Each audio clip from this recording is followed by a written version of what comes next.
Welcome to Men, Menopause, and Miracles, the podcast where midlife women get to rethink everything they've been taught about aging, identity, success, relationships, and who they're allowed to become next. I'm Suzanne, your host and your midlife wingwoman, helping women rebuild self trust, reconnect with who they are, and navigate midlife with more clarity, confidence, and authenticity. And today's conversation feels like a deep exhale for women who are tired of performing, proving, and pushing through life disconnected from who they really are. We're diving into a conversation about authenticity, transformation, and the exhausting pressure so many women feel to keep performing instead of truly living. This is episode 53, What Midlife Reveals About the Life You've Survived. Today's guest is Angie Tashwiti, a keynote speaker, executive coach, personal brand strategist, author of Be Human Again, and host of The Authentic Advantage. She's a single mom of three and someone deeply committed to helping people reconnect to who they really are in a world that often rewards performance over presence. Welcome, Angie. I'm so glad you're here. Me too. Thank you for having me. And so our listeners can just get to know you right off the bat. Where would you say that you are personally on the midlife meter right now? Somewhere stepping into it, in the messy middle? Definitely the messy middle, for Okay. sure. Okay. So you are starting perimenopause, menopause, peeking its head. Where are you? Yeah, perimenopause, and definitely had to get my hormones checked, and once confirmed, I was like, Yeah. "Here we are. It's Th- happening." That's really it. There's no memo. That's what it is. It's Uh, when you say it's happening, it's happening. yeah, I Wow. mean, at first, before you have everything checked, you're just like, Am I just having a day? Why am I maybe it's hot in the house, and then you have that confirmation and you no longer feel like you're going crazy, and I think a lot of women can relate to that because you do Right. feel a little crazy in the beginning, right? Oh, The yes. the new There's symptoms. Yeah. Well, and they're all at once. It would be fine if it was just one, but they're like compounded symptoms that you're getting. And like you said, at first you're like, oh, maybe I'm a little too hot. Oh, I didn't sleep well last night. Oh, this is going on. And then that kind of like escalates, right? Into Yep, more and the more. brain fog and everything, yes. Yeah. When you were younger, what did you think menopause was or midlife? Did you have any examples or just had any friends?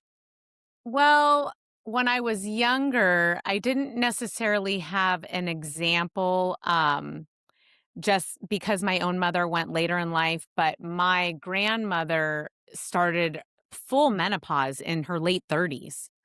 Wow. So, which is super young, right? But I wasn't Yeah. around for that. So I just knew that it was something that you went through when you're older. And I put it on the back burner because, hey, I'll worry about that time when it comes. Well, it's here and it happens faster than you know it. Right. Things start shifting. Things Yes, start yes. shifting. Well, you've said that in a world built around performance, you're giving people permission to be human again. And that phrase really resonates with me. And tell me what you mean by that. Well, I think, yes, performance. I originally come from tech, working in that corporate environment. And I think that, especially with AI starting to play a huge role, not only in corporate environments, but in everyday life for people, it's really, really important that we remember our core and who we are. Not only that, but when we're talking about online presence and the majority of our communication is online, we're so connected yet so disconnected, but to Right. people across the world that we need to remember that on the other side of that computer, there is another human being. So we can be more kind, more gentle, but then the other side of it is is really overcoming that fear to be yourself Yeah. because everything is filtered. right? Our photos are filtered, cameras are automatically filtered when you turn them on. And everybody is putting an image online of who they think people want to see from them, not who Mhm. they really are. And I think we Yeah. really need to get back to our roots and remember that we're human and it's okay to make mistakes and not be perfect. And most importantly, not compare ourselves to others. Right, and especially with the filters and the images like you shared, and now AI, that perfection kind of mentality. Was there a specific moment, season or unraveling in your own life where you realized you had disconnected from yourself or that you were just seeing it around you? Yes, actually, it wasn't a moment, but it was many moments built up. For the majority of my life and childhood, I always had to be somebody else. I always had to perform. From a child, I had to perform for my parents and be somebody who I wasn't so I can meet their expectations, or because I grew up in an abusive environment, I didn't want to get hit. I had to perform for my father. Uh, the same thing happened when I got older. There was a good decade of my life where I was an exotic dancer and I literally performed, but I was Mhm, being somebody who I'm not. And I always mhm. had to be this version for whoever I was with in that moment. Once I landed in corporate, there's the corporate version of yourself. Now, I have tattoos. I have a full sleeve, I have chest piece, I have my nose pierced. You see, I have the pink hair. And when I first entered corporate America, I had to hide all of that because it was Wow. just unacceptable at that point. And I always felt like I had to hide myself. And at first Mhm, it was, well, it's just the physical part. I'm still me. But by hiding how I expressed myself was really dimming my light. mhm. And later in my career, when I was able to open up and be myself, everything skyrocketed from exceeding my quota, building long lasting relationships, moving up in my company. And it was all because somebody allowed me to be myself. And it was then that I look back in my life and said, I am so done performing. I've had to do Mm, it my entire life. And I'm going to tell you, it it's one of the best things you can do for yourself, but authenticity comes with a price. Somebody said that once and I'm like, they said authenticity is expensive. But it is because being yourself, well, one, you're very vulnerable and you're putting yourself out there, and people don't always like that. People don't like that you're being real or honest. And mhm. so you just have to be very careful with that piece of it. Because there's still a lot of judgment out there and there's still a lot of people who aren't ready to be their true authentic self.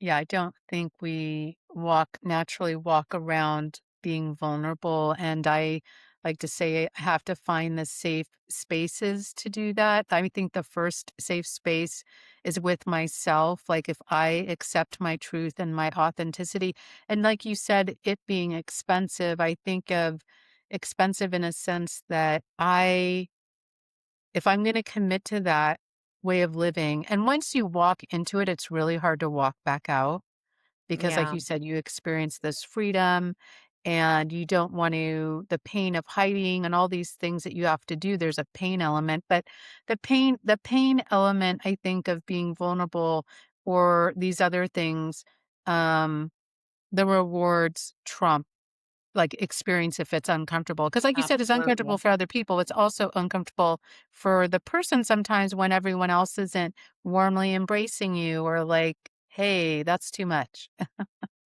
Right. And then, you just feel like I'm not good enough. There's these core wounds that surface. And that's why a lot of Mm. people would rather give you a version that might not necessarily be them because it's also a form of self protection now. Yeah, for sure.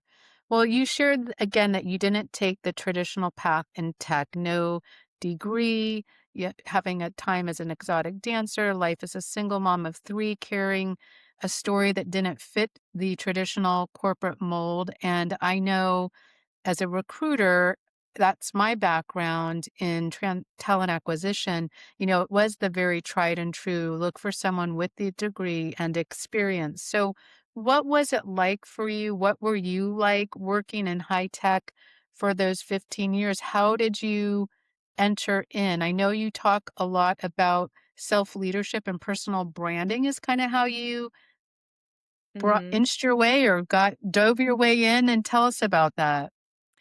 Right. Well, when we talk about personal brand, a lot of people will jump to online. And yes, there's an online huge part version of that.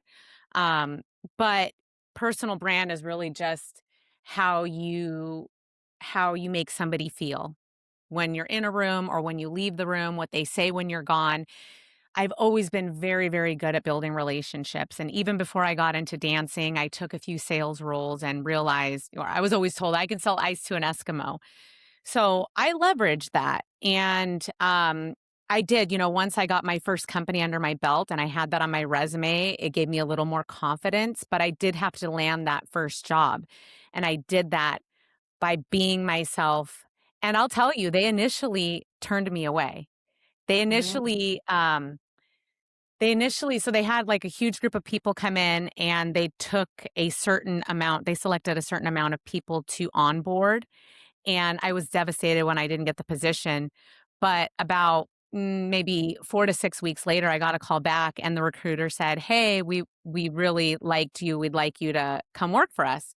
And I thought it was interesting, and later I had asked one of the hiring managers, like, "What happened? Why did you guys wait 4 or 6 weeks?" And he said, "Well, Angie, it was tough because I really wanted you here, but there were a couple of hiring managers that were worried that your look was a little too sharp."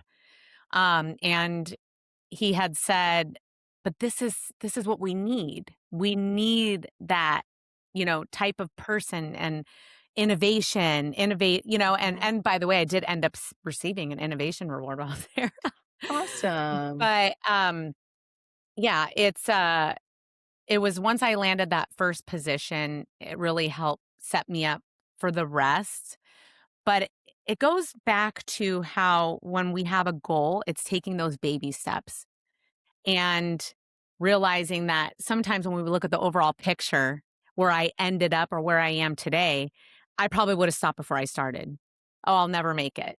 I already had Mm, enough people telling me, you don't have a degree. You should probably look at something that's a little more, aligned with what you have, which is nothing. You don't have a high school diploma or anything. And right. um, I didn't let anything that anybody said stop me, but also I just looked at the next step, which Mhm. was I just need to get that first position. And really it was I just need to find that one person who's gonna give me a chance. That is Yeah. the one I kept focusing on. Well, I mean, you talked about, how you make people feel, that's important, and that definitely is a sales element for sure, a psychology of sales. What else did you understand that you felt others overlooked? I mean, once you were in the corporate environment, what skills did you feel that you had that made you successful that other people were overlooking or dismissing because they thought there was a different way, like to perform or to get ahead? Well, again, we're going back to performance, right? So everything's looked at on paper, especially back then. You talked about being a recruiter back then, right? You look at the paper, do they check the Mhm. boxes? And we're going to hire this person because they do. Um, and I always felt like people didn't look at the entire picture. Like, okay, and I just talked about this recently, but being resilient, being able to overcome adversity, being able to have the drive and the determination that I had. They had no idea what I had already been through and how far I had come Mhm. just on my own. And if they Mhm. knew that, maybe they would see, wow, this girl is really driven and motivated, has tenacity and Mhm. grit. And those are all the things that you need. And it's specifically when we're talking about a career in sales, those are all the Mhm. things that you need to be a good seller. But Yeah. when you're looking at just the paper and you say, well, and I had companies, no, a bachelor's degree is required. I always felt like, well, you're missing out then. Because if Right. I have to go have a degree in something to be able, and really when you're in this field, you're in sales, you're not necessarily practicing what you were Right. taught, right? And Right. nobody really Yeah. is anymore. You get a degree and you No. end up taking a different route. Right. And there's nothing wrong with that. It's just I felt like they were really missing the human aspect and what it takes to do the job versus what was on paper. Yeah. Yeah, and that person saw something in you, the personal skills, which I think are equally as important because in today's changing environments, your skills only going to get you so far. You definitely need to have the human the human elephant, that's new. The human element, the people skills, the elephant in the room, the Yeah, people yeah. skills.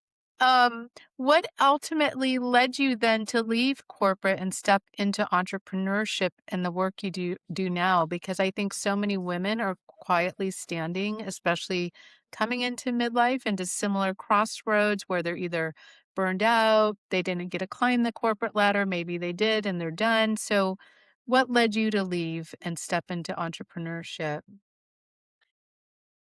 Well, first, passion. I think, when I was sitting in some of these QBRs most recently, it was just asking myself, you know, what is this for?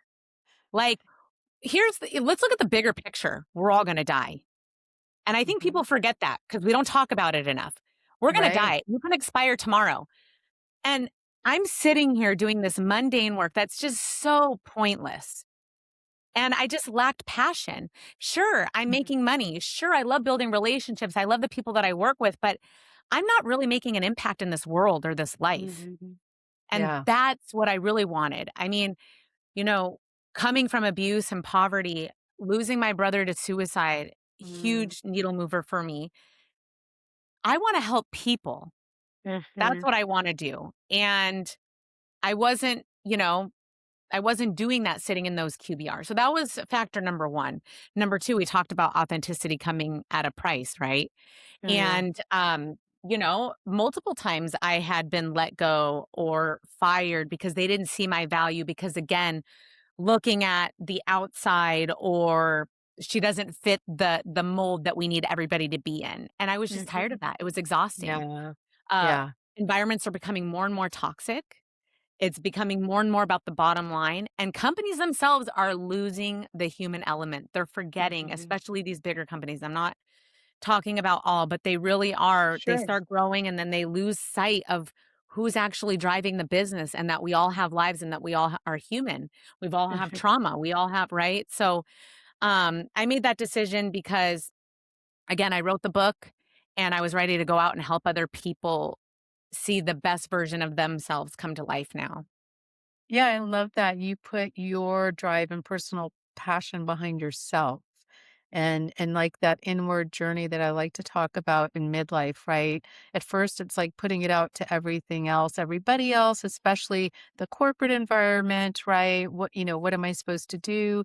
What do you need from me? And then putting that behind your own passions is very, very inspiring. When women listening are struggling with, let's say, the confidence to do that or visibility, how do you help clients begin, and it's specifically maybe women, build those things if they're coming from a place they don't know how to obtain that on their own? Yeah, it's usually a self-limiting belief that was taught to us when we're young. We're all a product of our belief system, and it's really looking at the fear that's stopping you and running towards it because success is always on the other side of fear.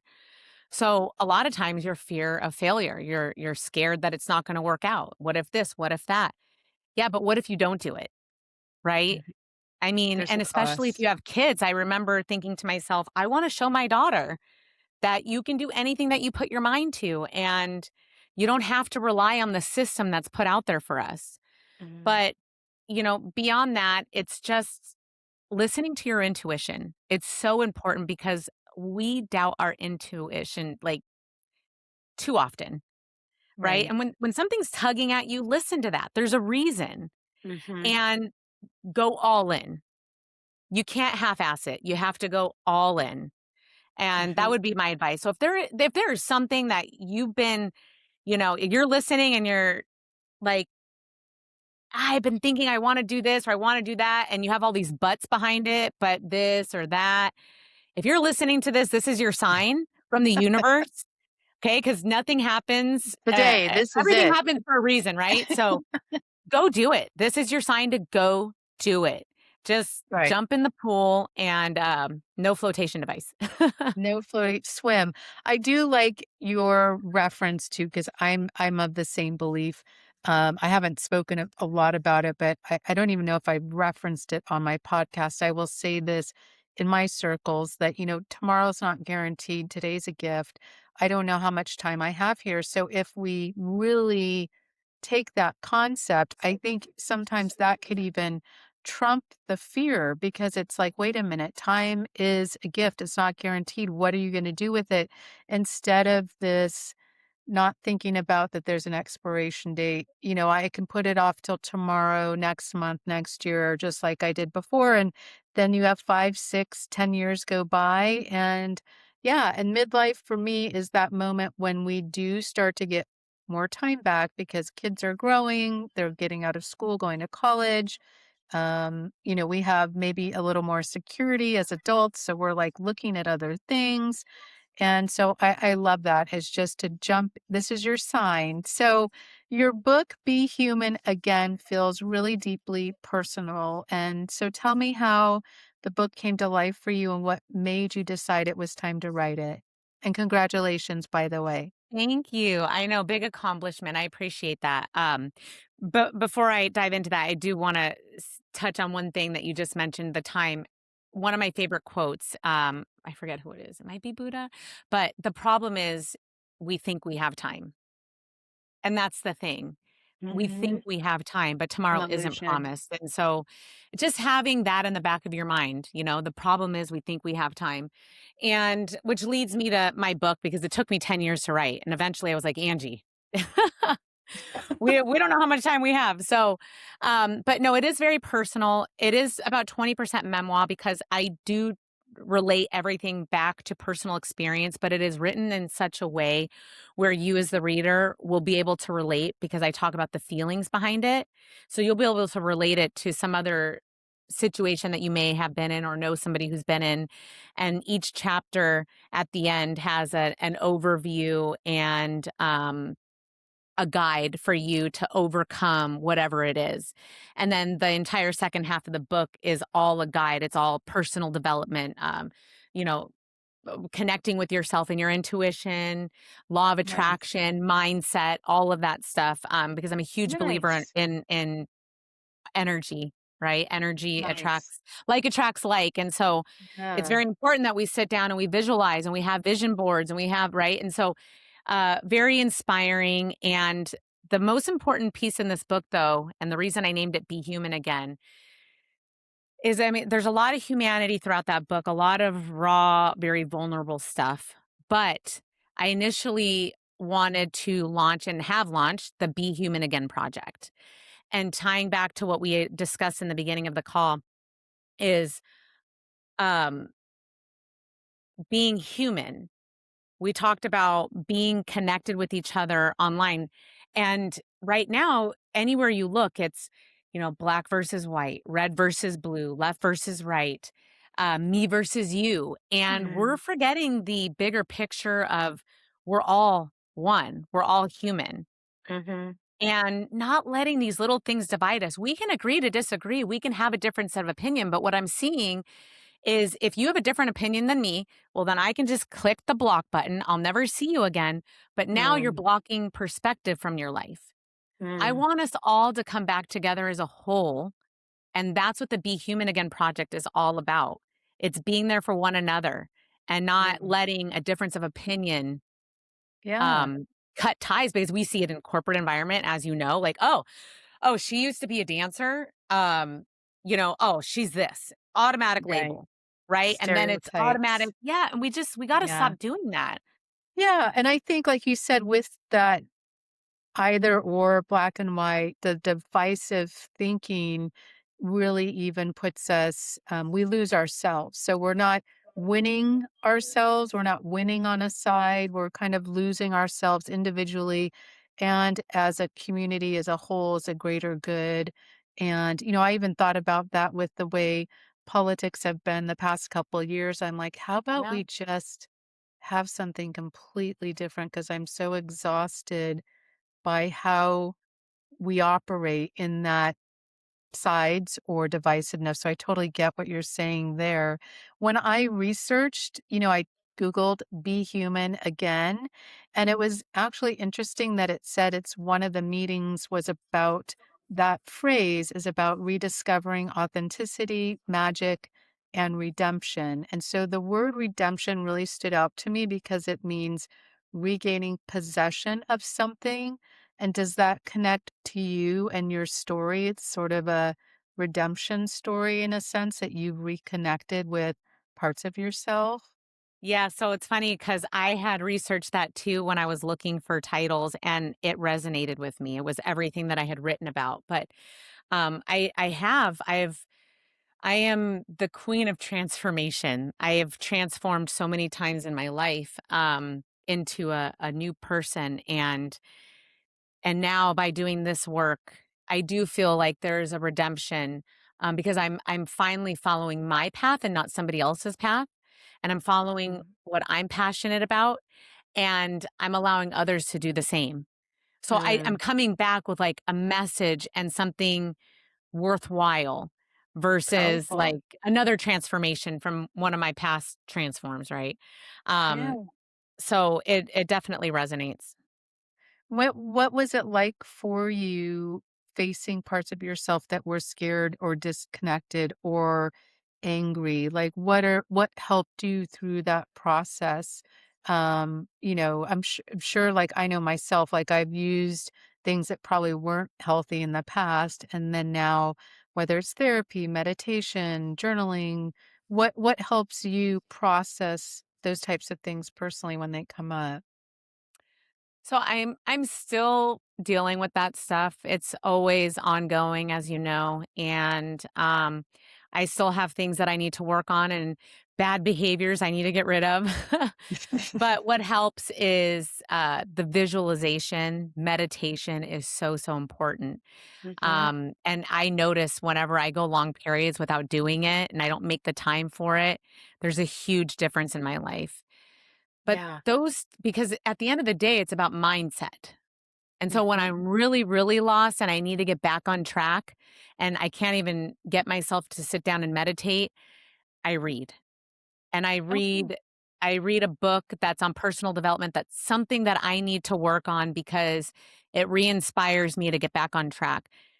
But more than that, staying off social media, no doom scrolling, because when you read bad things, and you have that negative feeling inside, you're going to have a negative reaction and actions that follow and Mhm. mindset.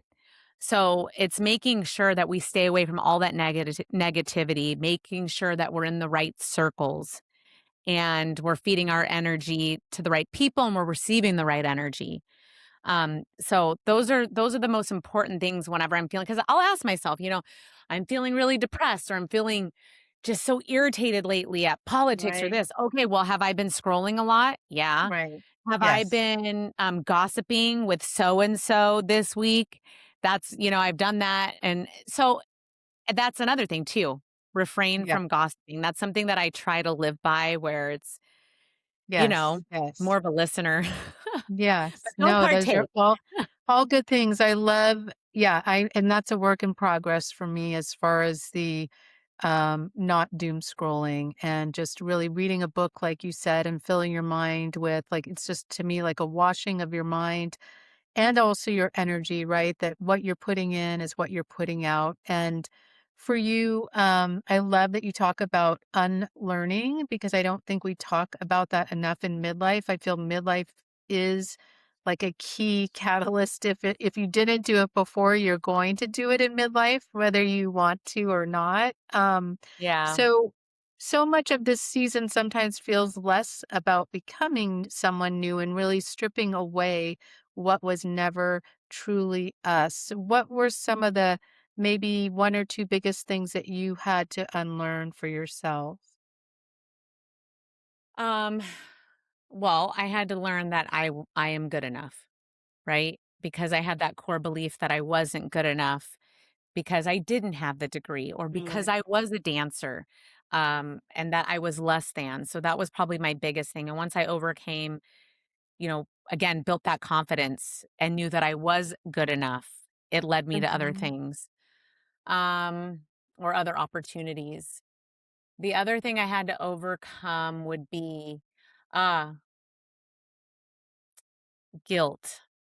I think that we all mess up, right? And so we need to be able to apologize, like, to ourselves and move on from that, because it's Right. okay to do that, but what's not okay is to continue with that guilt and keep Right. yourself there in that space and time. Right. Um, and we do that a lot. And we are our own worst critic. We would never Mhm. talk to anybody else this way, the way we talk to ourselves. And so those 2 tie together. It's helped with Right. the way I talk to myself. And you gotta catch yourself when you start talking about, like, "Oh, I look fat in this." Just don't. Right. Don't even say it. Change the Don't bring it to channel. life. But, Change the channel. but midlife is I think this opportunity, where we have enough wisdom. We have enough life experience. We know enough. And now it's like we have this new opportunity to start over. Don't limit Mhm. yourself. This is Yeah. your chance, right? To start something new and follow your passion. Yeah, definitely. I mean, as far as mindset, are there any key people, authors out there, people you listen to that are top of mind that help ground and connect you with Yeah. yourself? Um, so I have all of Joe Dispenza's books. Love what he puts out there, like especially the placebo effect. Mhm. The way he talks about meditation and how to meditate. I followed some of that. I mean, there's so many. I a lot of times start my days with going through YouTube Shorts, and it's all on like Mhm. Neville Goddard. Did I say that right? I've Mhm. never said his name out loud. Neville Out Carter, loud. I think. Yes, Yeah, I know what you're talking about. yeah. Naveel's my son, by the way, too. I named him that. Oh, very cool. Um, Unique name, but the like him, and it's on the spot. I can't think of, but really Joe Yeah. Dispenza. Oh, and Joseph Murray. One of my favorite books that I tell everybody to read is The Power of the Subconscious Mind. It is so powerful. Because Okay. it's your subconscious mind that's driving everything. And I love that's where it. you have to nip it and start getting your mindset, start getting back in control of your thoughts. Yes. No, thank you for that. I hope listeners are just taking little notes outside of your great offerings. It's always good to know what people are there, and those are the same that I resonate with. And your podcast is called The Authentic Advantage, which I love because authenticity feels especially important as we've talked about in this season of life. So, why authenticity, not confidence, not mindset, not leadership or success? You went with the authenticity advantage. Tell me a little about what resonated with you on that. Right? Because I mean, I initially was going to tie it to like my book name and be human again and keep everything, but being authentic really resonates with me because that is my whole story, like we talked about, right? And so my podcast is with business professionals, mainly in tech, but also outside. So it's a lot of, C-level executives, VPs, founders, CEOs, HR leaders. Mhm. And I really want to talk about the where authenticity has an advantage, especially when we're talking about corporate environments, where it Mhm. wins. So we could just start spreading that message. And we'll talk a little bit about life too, but that's exactly why I named it that. I love that. So you want to, what is that saying? Be the change you want to see. Yes. Be the change that you want to see. So Is that like you Walt said, Disney? I I think don't know. I don't know. Be the change that I mean, I'm thinking Little Buddha. I don't know. I've seen that all over the place, so I don't know who actually it originated from. But if there's a woman that's listening who feels right now disconnected from herself, stuck in survival mode, unsure who she is anymore, what would you want her to know? Well, one, you're not alone. I know because we're so disconnected as a society, we often feel alone. And get off social media because what we do is we start comparing our lives to other people's lives and we're not on the same timeline. Plus, we don't even know if half of Mm, that's true, right? Again, people are mhm. putting themselves out there. And I think half of it comes from that, right? When we start comparing ourselves to others, we're feeling less than and disconnected and not good enough. Yeah. But going back to that, life is short. You don't know how much time you have left. So if you're feeling that way, you deserve to find yourself. You deserve to go make those moves. And the only way it's going to happen is just by you jumping all the way in. So All the say way. yes to you. All the way in. There's no one foot over here. What I like to call the limbo dance, like you're doing in between or something. So that's awesome. What does being human again look like to you now in this current chapter of your life? Like you said, you started writing the book 10 years ago. It's here. And what do you feel like being human looks like for you personally in this year, 2026? So it looks like no filters, just being me. And I'm okay with being rejected or not being in somebody's life because those are not the Mm, right people. And I'm a huge believer of that. So I know that being myself is going to attract the right people. And I just, again, being the change that I want to see, I mhm, want to just be that and help it rub off on other people. Be more kind, have more empathy. I definitely don't respond to any negativity. mhm. But being human is spread for me in 2026 is spreading the message too, because part of my personal branding course, I called it that I created is the Be Human method. And when we're Mm, talking about sales, prospecting, and relationships, that is the, the authentic. Wait, that's where authenticity has an advantage. right. Um, but it's reconnecting with ourselves and helping other people reconnect with ourselves. Like, do you remember? Hmm. Do you remember a long time ago? I'm not going to put years out there when you would go to the grocery store and you could make eye contact with people or say hello and hold a conversation. We're not doing that anymore. Everybody has their Right. head down. Well, at least here in LA, maybe in a small town, it's Yes. different. We are in Head LA, so down. we Yeah, yeah, but still, even when I've traveled, it's head down, hi bye. It nobody makes eye contact. Nobody stops on the street when you're walking your dog anymore. Everybody is just has walls between them. We need to break those down and remember that we're all one instead of me yeah. versus you. I mean, I don't know if you Well, and feel I that think way. some You of feel that must also like, the vision I got when you shared that was really like, it's how much that we're on screens that it actually feels awkward to be authentically, like, looking people in the eye, because if we didn't have the screens, that would be our screen per se, right? Is like looking at people and yeah. not a phone or a TV or something else. So that's kind of the visual I got. And I also wanted to say the other visual I got was you talking about your project and your method.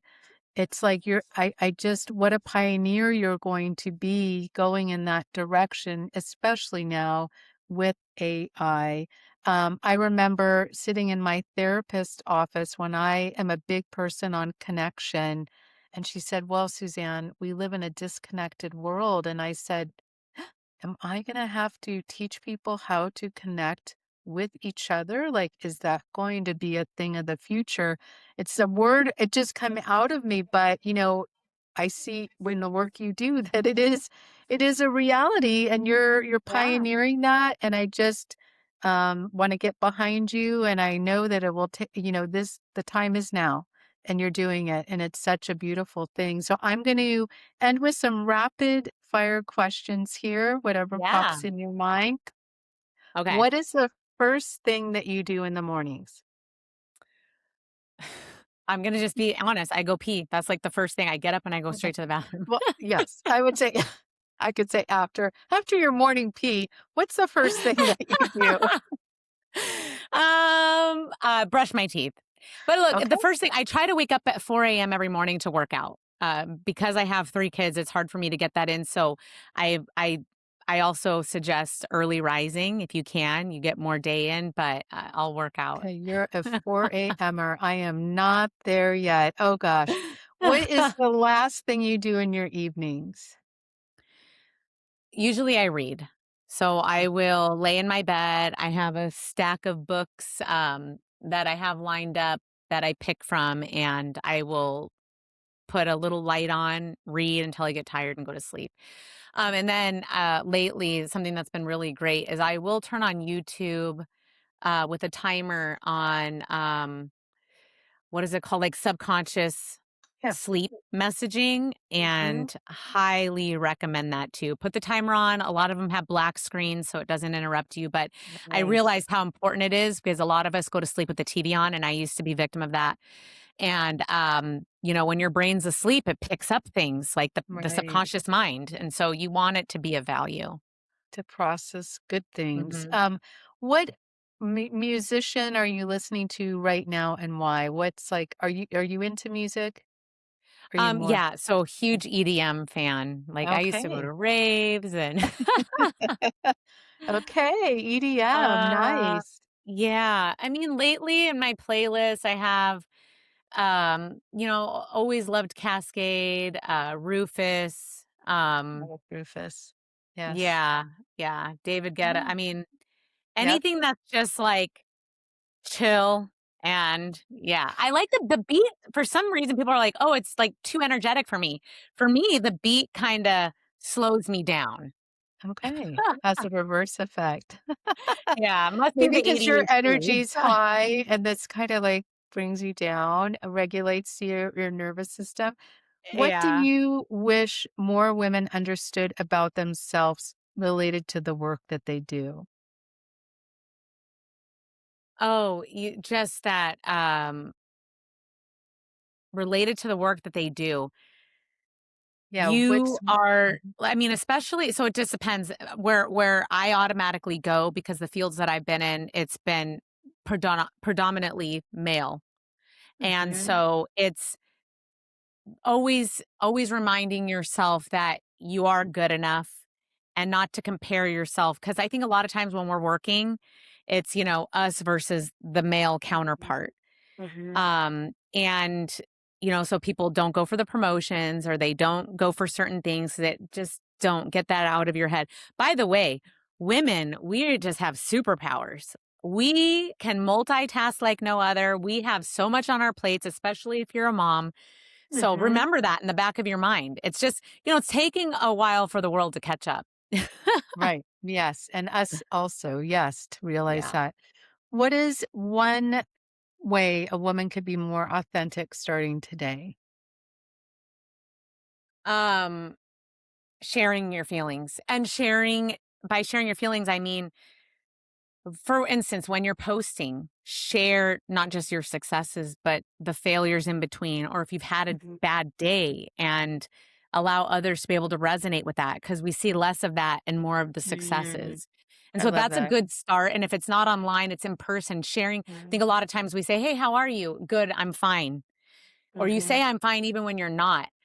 Practice being vulnerable a little bit. And if you Mhm. open up and share something, I've noticed that they share back information and we get closer and they love the vulnerability and we're just not vulnerable enough. And so I think once you step into vulnerability, you'll be able to step into a more authentic version of yourself. Yeah, and I also think that I found in my own experience, it also teaches people to start to understand what it means to hold space for people when they're not saying, I'm great, I'm fine, since they're used to that response. So at first, if someone doesn't respond or know how, be patient because they're also, I think, learning, oh gosh, someone's being real with me. I'm not used to that. I go around in my world and everyone's saying they're good and they're fine. And Yeah. social media, everything's great. So that's awesome. What do you think midlife is inviting women toward? And now that you're entering in, is there anything you see that it's really inviting women towards? Yeah, I would look at it as almost like, a start over of life, but with more experience, right? It's Mhm. easy to look at the change in the body and all of those things, but embrace it. Embrace it because each and every one of us are going to go through this, right? Yes. All of us. And don't compare yourself to others, but it is a new chance with more experience this time because when we started, 20, 30 years ago and we were our younger version, we didn't know what we know today. And so now you have the opportunity to build something better, make better decisions, and Mm. yeah, create something new. Yes, and I always say take pictures because this is the best that you're going we always think, "Oh, in my 20s and 30s, this" oh, and you look at those pictures, you're amazing. Take pictures of yourself now. You're gonna look back when you're 60 and 70, you're gonna say, "I looked amazing." So, yeah, no hiding behind the camera, no not living life. Like, this is a time, like you said, to take Yeah. the wisdom and the beauty and go out there and be. And I just want to thank you so much, Angie, for sharing your story and your wisdom today with us. That was Yeah, great. absolutely. Yeah, I appreciate it. Yeah. And so you can learn more about Angie and her services at her website, www.angietashwidi. And look in the show notes because Angie is spelled differently than you probably think. And Tashwidi is a mouthful. So look in the show notes for that. And you can follow her on YouTube at Angie Tashwidi or listen to her podcast, The Authentic Advantage, on Apple or wherever you listen. And then again, her book, Be.Human.Again, is found on Amazon. And I'll add all the details in the show notes. Is there anything else and best ways to connect with you? I think you have an event coming up as well. Yeah. So on June 25th, we are holding another coach of mine. Or we're both holding a very powerful half day experience. It's designed for ambitious women ready to increase their visibility, impact, income, whatever it is. But it's going to be very immersive. It's an actual experience, but it's going to combine mindset coaching, personal branding, and LinkedIn strategy. So it's going to help you through those like self sabotaging thoughts, overcoming fear of being seen, and just be able to step confidently into your next level. So, very Nice. excited. I will Nice. have an Eventbrite for that I'm currently working on. So if you search my name, And you're which on will be in the show notes, then LinkedIn. you should be able to look it up. Yes. Yeah, Yes. And you're on LinkedIn and your emails on your website and absolutely. it's all of those things. Okay. Well, what I love most about this conversation is the reminder that so many women are walking around successful on paper while quietly disconnected from themselves underneath it all. And the real transformation often begins the moment we stop living on autopilot and start asking ourselves what actually feels aligned. Sometimes midlife doesn't ask women to become someone new, it asks them to stop abandoning who they already are. And I hope today's conversation with Angie reminded you that authenticity isn't a buzzword, it's a return to your voice, your truth, your humanity, and the parts of yourself that may have been buried beneath performance pressure, survival mode, or expectations. If today's episode gave you new insight into identity healing, self leadership, or what it means to be truly human again, please be sure to like, subscribe, or follow so you don't miss what's next. New episodes drop every Monday, and you can watch this conversation on YouTube. And if someone you know has been feeling emotionally exhausted, stuck in performance mode, or disconnected from who they are in this season, share this episode with them. Sometimes hearing another woman's story becomes the permission slip someone else needs. I'm Suzanne, your midlife wing woman, and this is Menopause and Miracles. I'll see you next Monday. Bye for now.